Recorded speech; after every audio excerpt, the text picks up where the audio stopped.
monde, aujourd'hui on est parti pour une vidéo de Maurice qui m'a envoyé plusieurs questions que j'ai trouvées assez pertinentes et donc j'ai choisi de tourner sa vidéo. On est parti pour les questions. Existe-t-il sur cette terre des êtres humains capables d'avoir un contrôle absolu de leur mental? Absolu? Non. Mais d'avoir un meilleur contrôle que la majorité des gens qui sont sur terre? Oui. Est-ce vrai qu'on utilise seulement 20% de nos capacités cérébrales? Environ, c'est une moyenne et effectivement, si on était...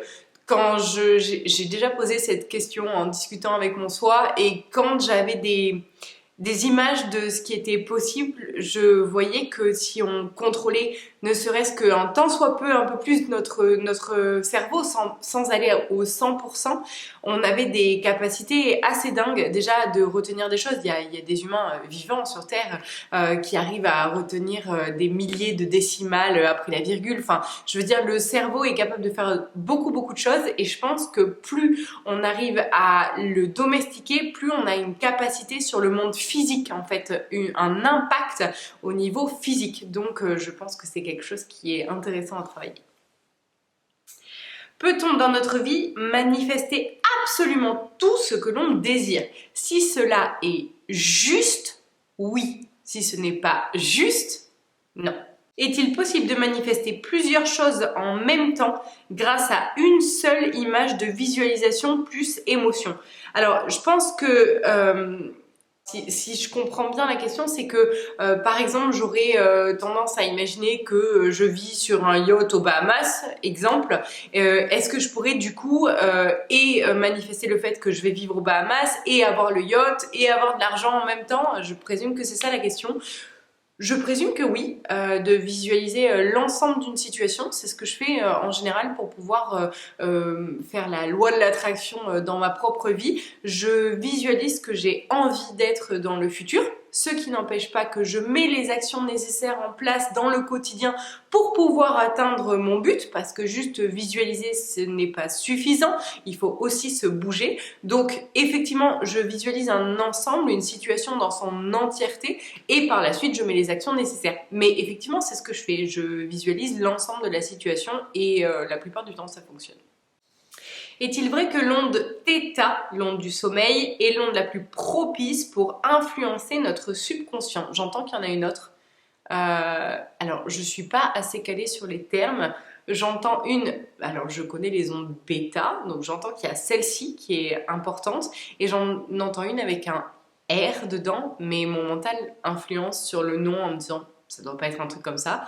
J'entends un R, genre ça ressemble à Reto, je saurais pas le dire, mais quelque chose avec un R. Donc si quelqu'un est calé en ondes, n'hésitez pas à les mettre en commentaire et je verrai ce qui vibre juste avec vos commentaires.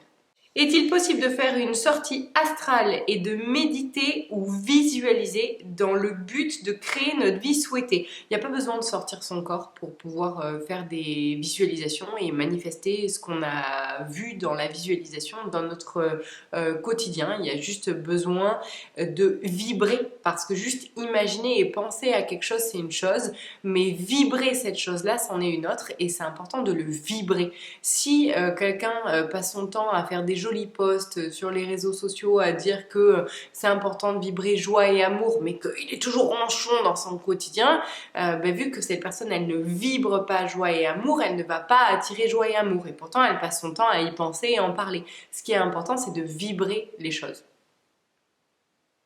Existe-t-il un humain sur cette terre capable de voir et d'entendre au-delà du spectre visible et audible? Bah oui, c'est le cas de clairaudience et clairvoyance. Dans le champ des possibles, est-il possible pour un être humain Homo sapiens d'atteindre le stade de Dieu ici-bas? Non, de exactement Dieu, non, parce que Dieu est immatériel. Donc on ne peut pas atteindre dans la matérialité ce qui est atteignable uniquement dans l'immatérialité. Donc non, pas ici-bas. Est-il possible de forcer la rencontre avec un être extraterrestre dans cette réalité 3D? Si oui, comment? C'est eux qui choisissent de nous contacter. On n'a pas la capacité vibratoire pour pouvoir dire tu viens ici et on parle. Je pense que d'émettre l'intention et de vibrer amour, ouverture d'esprit et capacité de voir le champ des possibles, c'est la base de la base pour pouvoir contacter et être contacté par des énergies extraterrestres qui en fait s'intéressent à notre évolution sur Terre parce que notre évolution a un impact majeur dans l'ensemble de l'univers, mais ils vont pas forcément avoir envie de communiquer avec des gens qui sont fermés d'esprit. Donc je pense que la base c'est ça, c'est être ouvert d'esprit et avoir une capacité d'acceptation de ce qui est et de la tolérance. Voilà. C'est ce que je ressens en tout cas.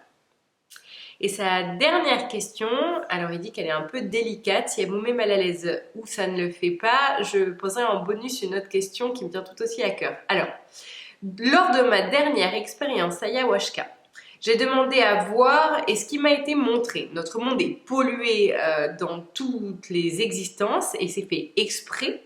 Mamie Elisabeth n'est pas humaine, il existe des êtres qui surveillent les humains et leur objectif est d'étouffer toute lueur de puissants espoirs. Il y a des continents qui ne sont pas répertoriés sur la carte qu'on apprend à l'école et la planète est bien plus vaste qu'on ne le croit. En dernier, il existe un être qui est le roi de ce monde. Je l'ai vu, c'est un homme qui ressemble à une femme et l'énergie que j'ai sentie en voyant cette personne est une volonté titanesque capable de littéralement réduire une montagne à l'état atomique. Selon votre ressenti, est-ce que cette dernière information est vraie? Alors je ne sais pas si le roi de ce monde qui ressemble à une femme, c'est dans le bon sens du terme. De toute manière, il y a le monde duel, on est dans un monde duel sur Terre.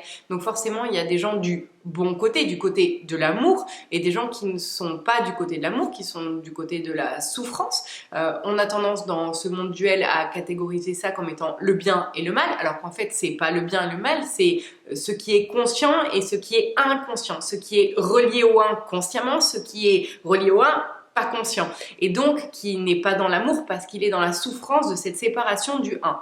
Il y a des rois des deux côtés, des personnes qui ont des puissances très importantes des deux côtés. Maintenant, je ne sais pas si la question était de savoir qui c'est, dans ce cas-là, je n'ai pas la réponse à cette question. Et dernière question, pouvez-vous s'il vous plaît nous faire part d'une manifestation que vous avez réussi et comment vous avez pu surmonter doute et découragement? Alors ça, c'est une super bonne question.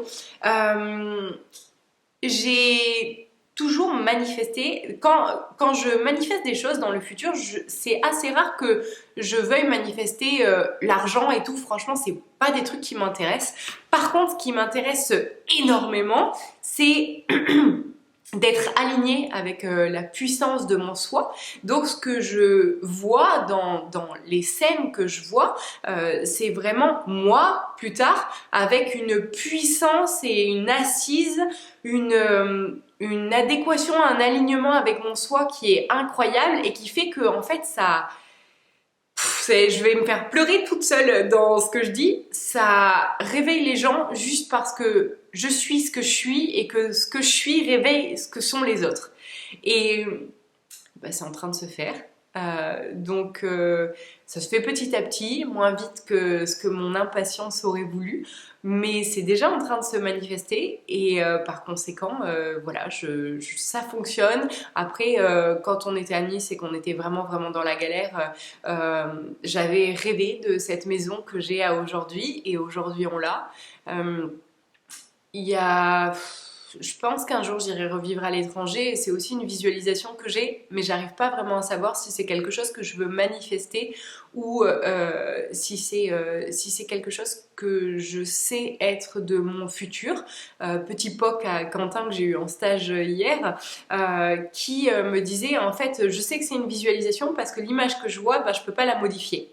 Donc je présume que que c'est une visualisation, que c'est un flash.